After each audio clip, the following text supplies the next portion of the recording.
Welcome back to a little bit of cheese, your bite-sized Wisconsin sports podcast. I'm your host, Cody Depius. That is Sam Douglas, and that was a rough weekend, to say the least. I know I tried to get us into the weekend by saying, hey, we'll be back on Monday with hopefully a couple of Brewer wins, and boy, were we wrong. The Brewers swept by the Yankees. Historic performances, historically bad performances across the board here for Milwaukee. Of course, we talked about Churrio's Platinum Sombrero. Well, that was followed up with Nestor Cortez's return to Yankee Stadium. Maybe the worst pitching performance I've ever seen in my life. The first three pitches that he threw to his former team were all hit over the fence, with Goldschmidt, Bellinger, and Judge hitting back-to-back-to-back home runs on back-to-back-to-back pitches to start Nestor Cortez's career as a Milwaukee Brewer. The first player in Major League Baseball history to give up, I think it was 5 home runs and 5 walks in 2 innings pitched, and he did it in the first 17 batters that he faced. 5 home runs, 5 walks. As bad as it got, the Yankees just kept rolling. 20-9 the final score in Game 2. And then yesterday, nothing really getting better. 12-3 Yanks over the Crew. The big storyline here, of course, is the new Torpedo bat. And so I'm sure that if you've been online at all, you've seen it. But essentially what it is the Yankees hired this MIT kid who's named Lenny. He went into the analytics and found out that Anthony Volpe was much more susceptible to hitting closer to the handle of the bat. So what they did was they went and talked to Major League Baseball and asked, hey, is it okay if we move the barrel closer to the handle of the bat? So it's a funny-looking bat. It's used by him, and it's used by Jazz Chisholm, and there might be, I think Cody Bellinger uses it as well. But just a couple of Yankees players decided to use it, and they broke their single-game franchise home run record in that 20-9 killing of the Brewers. They hit 9 home runs. They followed it up with another 4 yesterday. Trevor McGill came on and said that, yeah, the bat might be Bush League, but it's the Yankees. The MLB will let it slide. Those comments were flying around yesterday. A lot of opinions on the new Torpedo bats that the Yankees have started using, but now it is reported that a lot of other teams have put in orders for these bats immediately after seeing the Yankees mash all weekend. I know I kind of told you my take over the weekend on the Torpedo bats. I think this can be something that's good for baseball. I think it can help hitters. Yeah, it kind of sucks that the Brewers had to be on the wrong end of finding out what these bats can do. What's your opinion on the Torpedo bat? First instinct, I don't love them. It doesn't feel right. It doesn't look right. It kind of like McGill said, it feels almost slow-pitch softball-y. A funny-looking bat to improve the sweet spot. I feel like if the Brewers did it, I would say, yeah, we're gonna get an email soon. Yeah. But you look at it, and I'm gonna agree with you. In a league and association that's struggling for offense, this is, we had a 9-20 game. That's exciting. We brought in the pitch clock. We put the runner on second in extras to bring a little excitement, to bring a little bit of offense to this game. And if they're sticking within certain stipulations, you're not getting a big juiced up, like belligerent bulge out of the bat. It is there. It's a little bit. Right. But as long as it's not getting excessive and it does have some parameters on it, I don't see too much of an issue with it. I mean, keep all the bats within the same parameters, and it's going to be fine. Whenever the Yankees are setting a offensive team record against you, it's not a good day. Whenever somebody's putting up more than 10 runs on you, it's not a good day, and they put 20 up on us. I think the pitching is just as bad as the Torpedo bat situation. Mm-hmm. Just like what we talked about with Churrio and how they mentioned about Bellinger's early career.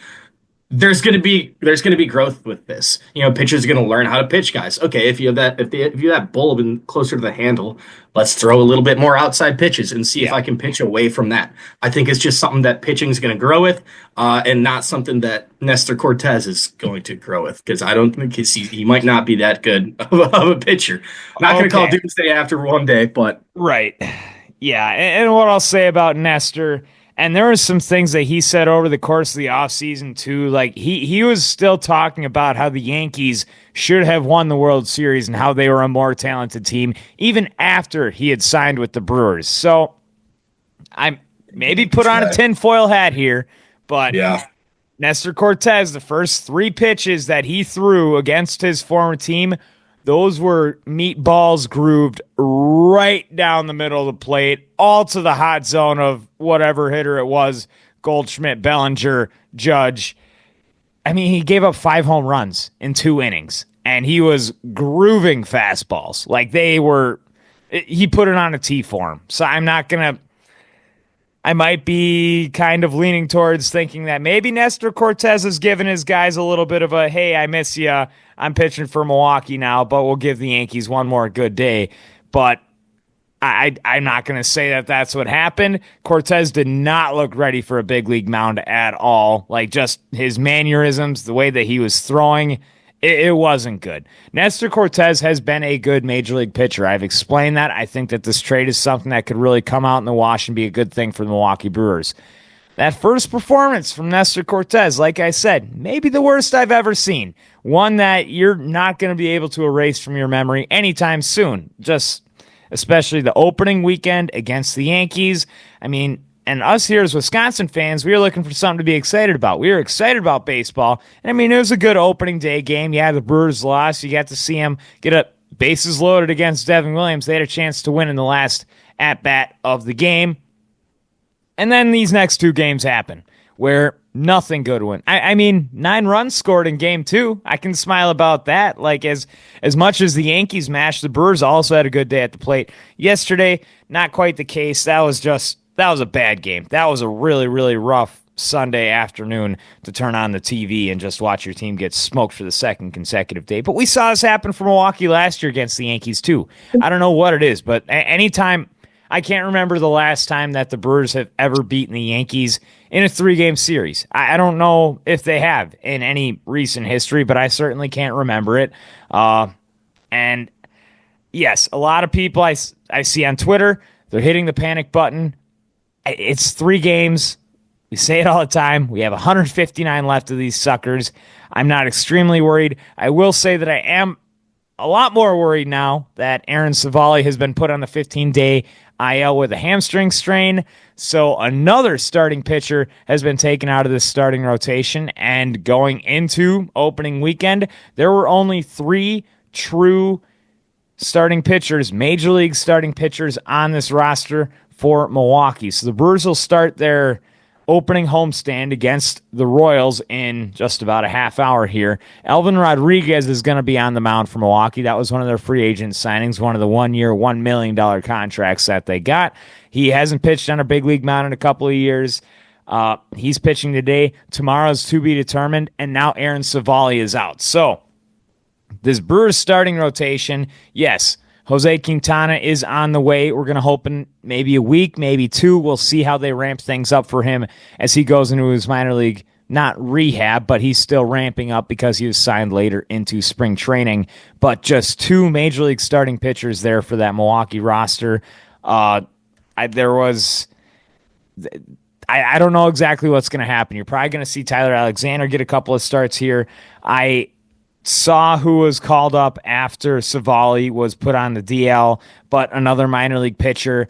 You might see Logan Henderson come in as well. The Brewers are as thin as you can get as a starting rotation. That was said just a couple of hours ago by Pat Murphy. He said, I don't think we've been hit this hard in a long, long time. This stinks for the Brewers. This start of this season might look really rough because, and of those 2 starting pitchers, one of them is Nestor Cortes, and he couldn't even get through the 3rd inning against the New York Yankees lineup. And yes, Freddie Peralta, he pitched well. He can't pitch every day, and he's not a guy that gives you length. This bullpen is going to get tired. You don't know who's going to be on the mound in your starting rotation, and things could get really, really, really sloppy as Sam might be dealing with some more computer issues. He's getting back on the stream here.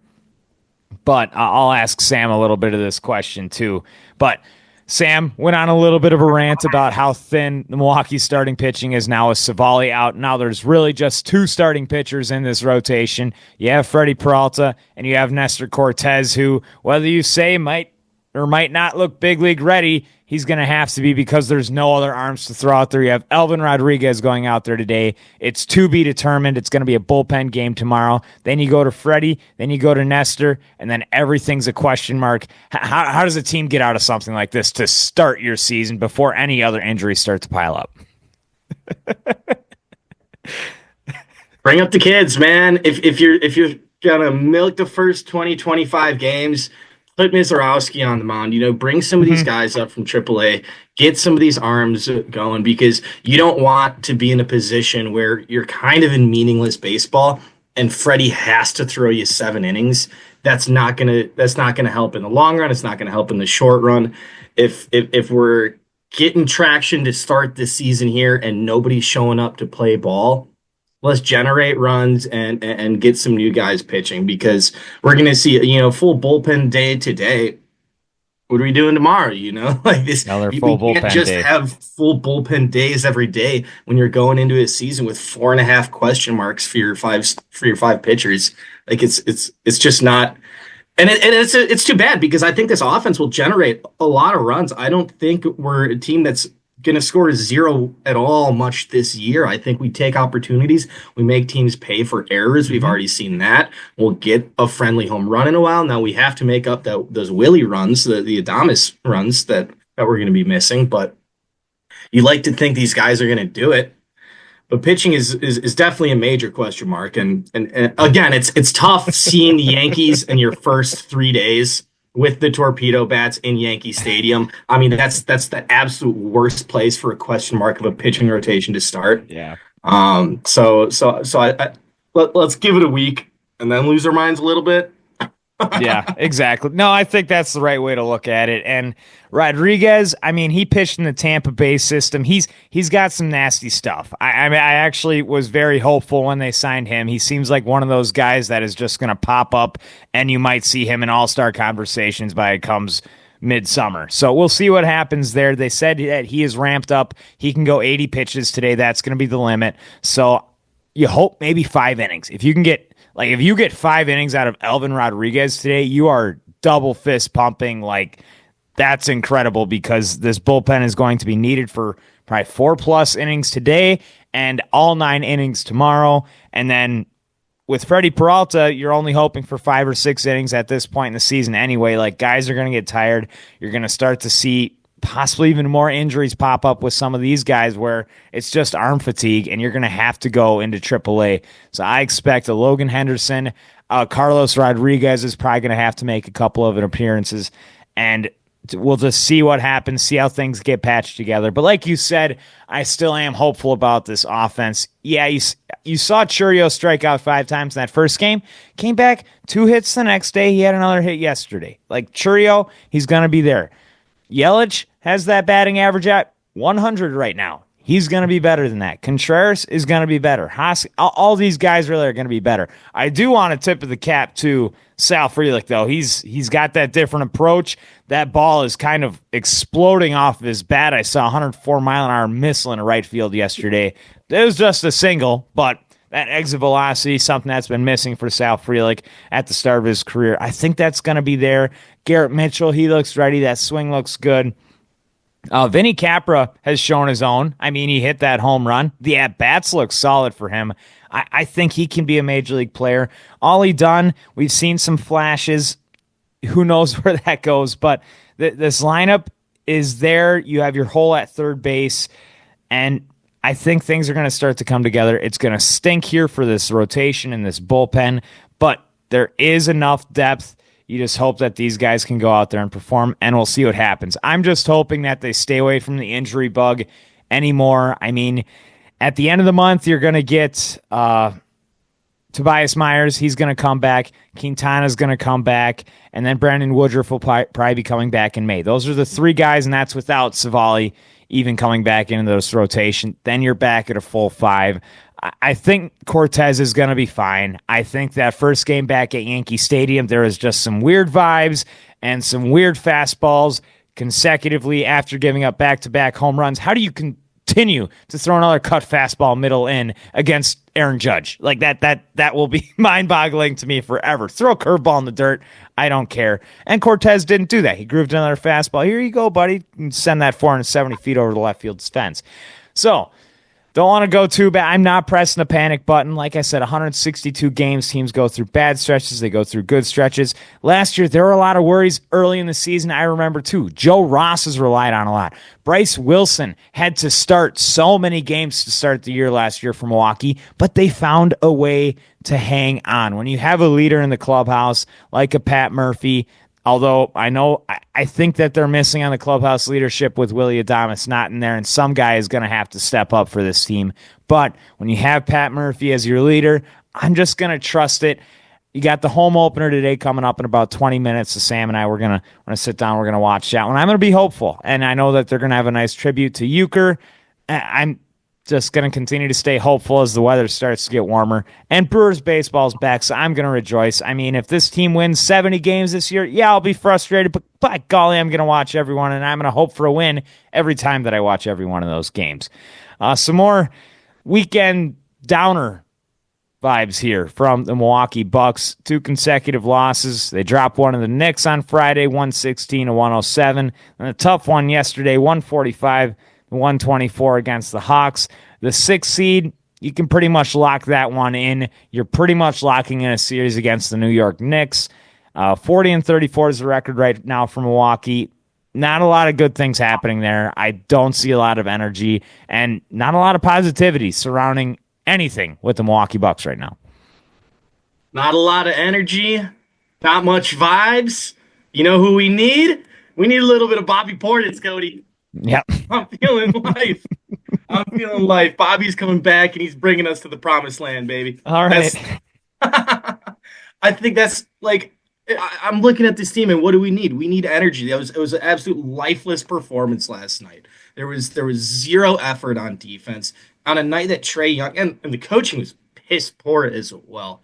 On a night that Trae Young was 2 for 9 from 3 and 4 for 16 from the field, he finished with 19 assists. Because on his bad shooting night, we were still doubling him 5 feet past the arc, and he was just picking us apart down low because Brook can absolutely be taken advantage with athletic bigs. We know this.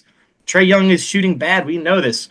What should we do? We should force them to throw it to their athletic bigs towards Brook instead of letting Trish. It just blew my mind. But we had zero consistency yesterday. Shot 70% from the field in the first half, and we were still losing. Scoring by quarter, 44 in the first quarter. Incredible. Followed by 31, followed by 17, followed by 32. What are we doing? I don't know. There's no level to this shit. Giannis is throwing towels on the ground on the sideline. Kevin Porter Jr. is doing the best he can and picking up techs for having a little bit of energy. We need Bobby back. We need a whole lot, Cody. I'm not out on the Bucks. I love Giannis. I think he can bring us as long as the energy is there. But Bobby, I've said not great things about you all year long. We need you, Bob. I'm out. I'm sorry. They sold me. Yes. When I saw Giannis throw that towel, hell, I did too. I don't know what things are going to look like for the Milwaukee Bucks. Where things are at right now, the way that team's playing, I mean, this is where you're supposed to be ramping up for the playoffs. And this is the lowest point, I think, that we've felt. Even 2-8. 2-8, it was like, okay, you got 72 more games. Things might suck. We might continue to suck, but you're still hopeful. And now we've seen just really mediocrity team performance the entire year. You're missing your second best player who's going to be a Hall of Famer. The guys, I don't know where the effort's at out there. Like you said, the energy's gone. The effort seeming lackluster. That's coming from both the players and the coaches. And this is a time where, I mean, you were fighting to go and possibly go to try to compete for a 3 seed, even a 4 seed. I think you'd be very happy where the Bucks started this year off. But they just, once Dame went down, all that went away. None of these guys, I don't know. It's hard for me to be positive. I'm on Twitter. I think everybody else is struggling to be positive. I mean, you bringing up, hey, Bobby Portis coming back. That's Superman. Yeah, he can really no, I don't see it. As you said, the things that you've said to Bobby Portis this year, you really got to switch things up to be able to say that Bobby Portis can come in here and save this team, because I do not see that happening. We need his offense. So reason we were 31-13 under Adrian Griffin is because our offense was firing phenomenally. There's no defense, but that's why we got rid of him. We're like, oh, we're gonna need defense down the road, among some locker room stuff that was going on with Adrian Griffin. If we can sell out and be an offensive team, that can be a path to success. If we could say, you know, Giannis, you're going to play the 5. Bobby, you got to get buckets. KPJ, you got to get buckets when you're coming off the bench, and just try to score 120 points a game. I know that's a big ask, but that is the path to success. And what Bobby didn't bring defensively, he can bring as a spark offensively. So there is still a route, and we're going to be playing a Knicks team in the first round that is incredibly susceptible to blowing up themselves. Like they're gonna play 44 minutes a game all year long. Tibbs has a history of choking in the playoffs just as much as Doc Rivers does. So I do see a path to this team getting some wins, and it's not just ghoulish overkill. I think Bobby can provide an offensive spark, and that's 100% what we need. They gave up 145 to a Hawks team when Trae Young only dropped 19. Yeah. I mean, I don't know if you're winning a game if Bobby Portis is on. I don't know. I don't think you win that game if Bobby Portis is on your roster. That's just looking at that game. Against the Knicks, maybe. I mean, you lost by 9. Bobby Portis, maybe that closes that gap a little bit more. I'm just looking at these two games and the way this team has been playing recently.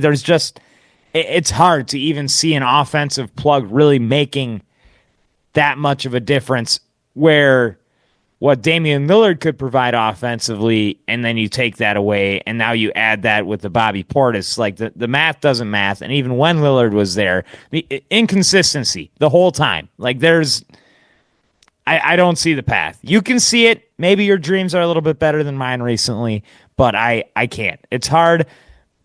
Bring me back, Bucks. I don't know.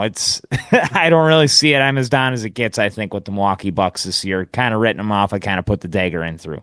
They got the Suns tomorrow, 76ers Thursday.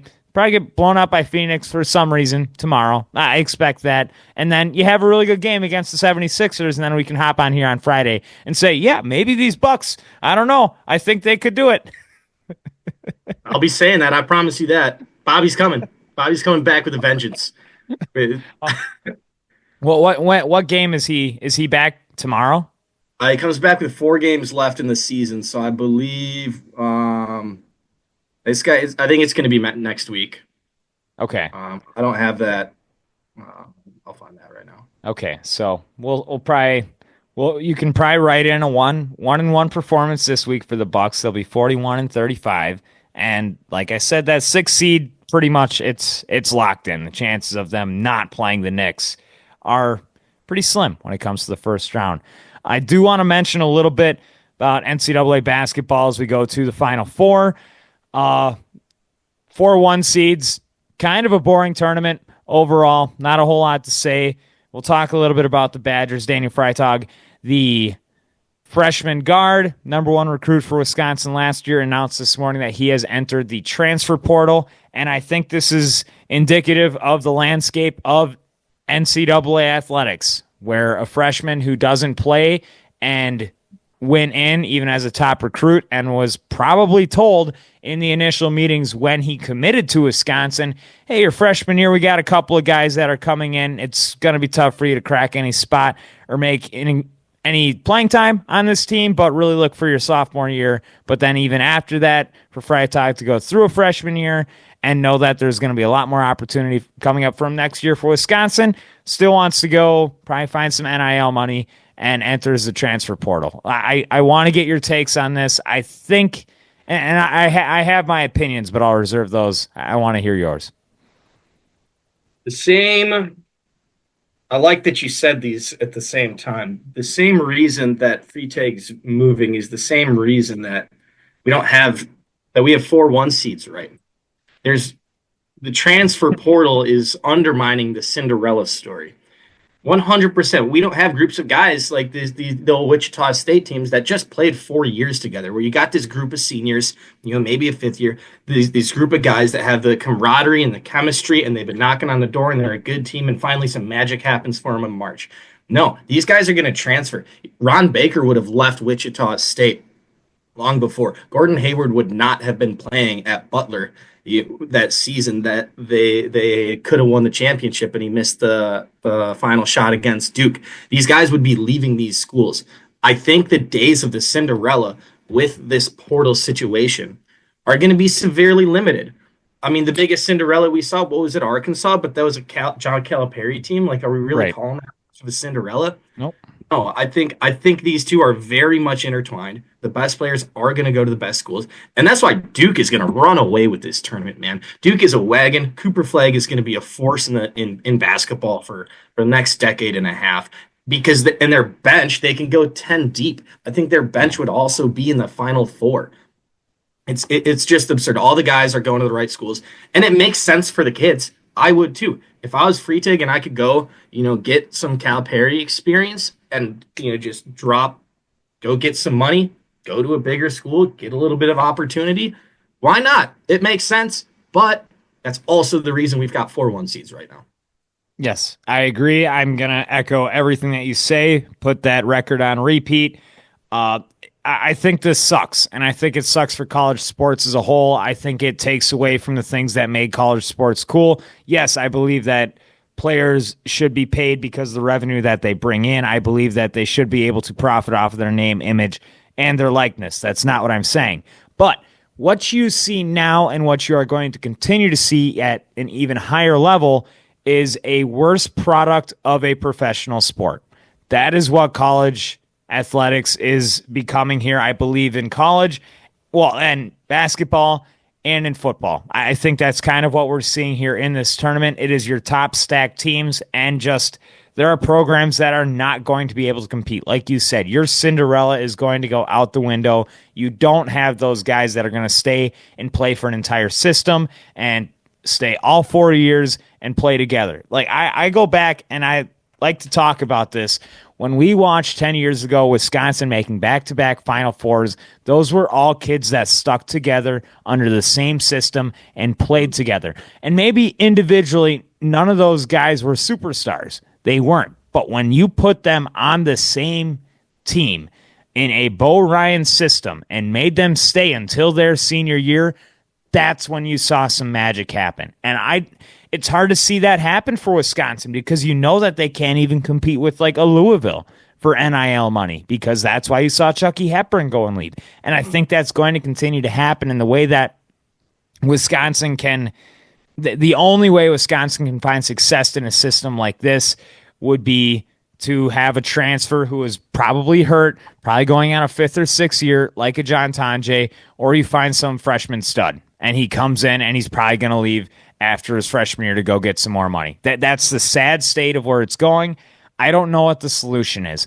I really don't, but we're seeing the start of something that I think is taking away from what made the NCAA tournament special, and I think what made college football special.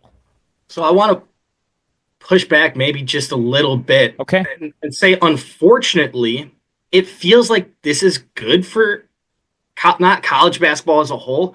I think we've got the 4 best teams. We've got 4 really, really good teams in the Final Four. We don't have like this one-off team. If you want the best 4 teams in college basketball and a clash of the Titans, we got it. I mean, in baseball, it's kind of this uncharted salary cap realm as well, and we got New York and LA like in the World Series. Unfortunately, this might be good for the sport, which is why it doesn't seem like there's any brakes on this runaway train. Yeah, and things will swing. The way the pendulum swings, it'll come back and it'll find its way back home. It's just right now to see the things like this happen, like a Freitag, he was a project, bring him in. Like you said, you knew he wasn't going to play as a freshman. He knew he wasn't going to play as a freshman. Spent his freshman year there, saw his team be pretty successful. They won a game at the NCAA tournament. He knew he was going to have a role going into next year, but that wasn't enough to bring a kid like that back. And as a Badger fan that knows that Final Four we saw with this program, back-to-back years, 10 years ago, we're far removed from that. This is our first win seeing the Badgers take in the NCAA tournament in the 2020s. And when you look at Sweet 16s, Elite 8s, and Final Fours, they seem farther and farther away as this thing continues to develop. But yes, I do think the product of basketball is going to be very good in the realm of college basketball. Like, just this Final Four is going to be awesome. But it's still not as good as turning on the NBA on a regular season game. I'll just say that. And that goes to my point. It's just a worse product of a professional sport now, is the way that it feels when you turn this on. Yes, it's cool, but it's still not as cool as the NBA are turning that on. When college basketball, you saw some things. Like, you sent me a video of St. John's and the way that they play defense. Like, that's something that's special, and that's because those kids all played together for a long time, and they flow, and it's as natural as breathing to them is playing in a system like that. You're going to start to see that go away. It's going to be a lot more like AAU. You're catering to your superstars, and it's not an entire team game anymore. You're going away from that, and it's just a little bit sad to see. Maybe I'm being too much of a traditionalist here, but when there's 300 teams in any league, and call this NCAA D1, you need parity. You can't have that many teams competing in the same division and have 10 teams have an SEC. Parity's it's needed for the sport to be successful, for any hope. Why would the Badgers even watch a game against UConn? Why would UWM care at all about potential tournament opportunities if they're just going to get rolled 95-20 in the first round? Like, parity's needed. Yes, I agree 100%. Don't know if we're going to have time for any cheese grater today, so we'll save that for the back pocket. We'll come back on Friday because I want to talk about this. Bryant Gutekunst was talking to reporters earlier. He said Elgin Jenkins, he's going to move to center. He's probably going to be an all-pro. I agree with that wholeheartedly, 100%. I think Green Bay is going to have a good offensive line next year. He also said, and actually we'll start here because we might have just a little bit of a conversation. Not a whole lot of time to work with it, but he said, quote, this is talking about Jaire Alexander, saying that he has been in conversations with Jaire's agent as of recent. He said, quote, we invested a lot in Jaire, and we want to make sure that if he's not going to be on our football team helping us win games, that we get something back for that investment. So, with all the coaches' meetings and the GM meetings, it has been reported that there is a possibility that Jaire Alexander ends up on the Packers roster once again this next year. Does it sound with any of his comments like that conversation was had with Jaire, or do you think that we're in this situation, we're seeing this situation more because teams haven't shown the interest in trading for a Jaire Alexander? To me, it almost sounds like we were shopping him and we weren't getting enough.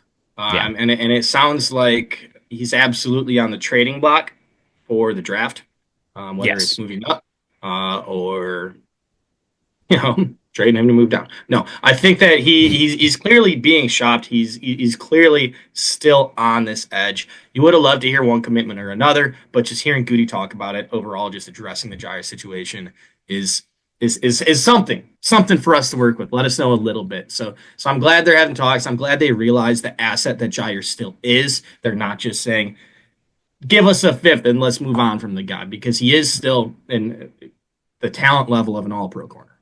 Yeah, I think so too. Like I said before, there's still a value in having him on your team. You just hope that you can really fix the locker room stuff. And then I think that it's worth bringing him back. But if you feel like you can't fix that, then you got to find whatever investment back and return back that you can get on what you already invested on Jaire Alexander. So we'll see what happens. I would expect for something to happen in the draft is the way that things were sounding. Like in that first round, not a whole lot of pass rush depth, which actually I will say that he also said that the team's pass rush does not need to add any bodies in the draft, which I disagree with wholeheartedly. He's showing his confidence in his guys, and I know Sam's reaction there, you disagree as well. I think there's a good chance that they use Jaire to maybe trade up in the first round. We haven't seen Gutekunst done this yet, but this might be a year where you want to be aggressive because there's not a whole lot of depth. The way that people are talking about this draft class is the kid that you draft at 15 might be as good as the kid that you draft at 50. Your top 10 to 15 athletes in this draft class are miles ahead of the group that comes right after that. So your first round, your true first round, where Green Bay's at, they might need to trade up to go find the value that they need. His valuations haven't been terrible. I mean, the first round have been flopping, but if there's a guy that they also haven't traded up to really go right. get after someone. So if there is someone that's strong enough for him to feel that this is our guy, I'm here for it. We know we don't need a ton of holes filled, but defensive line absolutely is one. So maybe that's a little bit of gamesmanship coming out of the guy. I don't think it's a secret that the Packers need some defensive line help. I think so too, but I also wouldn't be surprised if he doesn't use any of the first 3 rounds to go draft an edge player or a defensive lineman. Like, that's just, who knows what Goody's going to do in the first round. We might all be entirely surprised. Maybe it's another quarterback. Nope. Let's get that idea out of there. But we got Brewers and Yankees coming up. Bucks play the Suns tomorrow, take on the 76ers Thursday. So, Sam, hopefully when we come back, we get to talk about a Brewers victory. And we'll talk about it hopefully on Friday. You got any last thoughts here on this Monday show? It's Bud's first night back in Milwaukee tomorrow night. It's kind of exciting. Phoenix is coming to town, and Coach Mike Budenholzer is making his first return to Milwaukee as an opposing coach. Kind of exciting. Hopefully he gets a little tribute for you. That'll be a cool moment. Hopefully. We'll see. And I expect for the Suns to get a victory. I just do. That's until Bobby comes back. Right until Bobby comes back. Once Bobby comes back, though, I heard the words promised land, and I'm going to hold you to those. We'll talk about it all once again on Friday. This has been another edition of A Little Bit of Cheese. We'll be right back on Friday. I'm Cody Depius. That is Sam Douglas. Once again, Friday for another edition of A Little Bit of Cheese, your bite-sized Wisconsin sports podcast.